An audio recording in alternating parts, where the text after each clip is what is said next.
So a couple of other things did occur to me um, about doing the water pump replacement. Rather than trying to type it all up, I figured I would just talk it all up, post it. So yeah, just starting from the top. So obviously you want to drain the coolant, and then so for the dual fans, just loosen the bolts on it. Then you can turn it sideways and pull it up. It's kind of a tight fit, but you can get it out. Um, and then it's probably best to stick some cardboard in front of your radiator there so you don't damage it while you're doing the rest of the job. But then just start pulling everything off. And like I said, on the bolts for the water pump, you're going to want to get those all back in the right spots. So trace an outline on the new box and put them in the holes as they come out. Something, just have a plan for that. You want to make sure that those are all go back in the right spots. Um, those hose clamp, that hose clamp tool that you can reach down and put on it, and then just squeeze it with your hand and lock it. Those are really good for this, especially getting like that clamp down there on the water pump, the lower radiator hose that comes up to the water pump. That clamp is especially difficult to get to. Those clamp tool, a set of those clamp tools really helps on that. And when going back together, these the 6.4 may have a different setup than this, but either way, these bolts in the thermostat housing, there's a very low torque spec on them. It's like 20 pounds or less, maybe. This thing doesn't actually seal.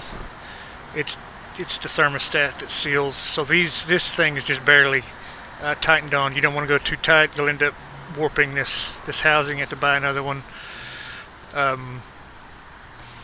Yeah, get all the bolts right, and you're also going to need some Teflon tape and a either an 8mm hex or even a T50 bit will work too, but you'll need that for to bleed the air out. To bleed the air out right here on the front of the pump. I think the 6.4 is the same anyway. If it is, yeah, you'll need the 8mm or a T50. So basically, what I do anyway, you can either before you put this back on, fill the radiator up, or put it back on, fill that thing up as far as it'll go until it stops going down, and then just lean over, put your thumb on this, and blow. You'll do that several times, and you'll eventually fill the block up and fill the radiator up. Now, you're going to want to go ahead, remove this, and do that same thing. Fill it up, and then now you're going to bleed the air out.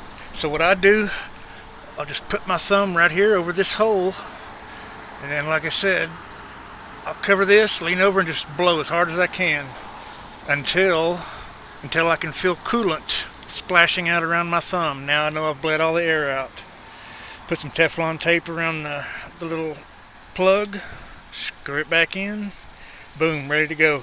You'll also need some Teflon tape for that coolant temperature sensor right there, because you'll pull it out of the old water pump, put it in the new one.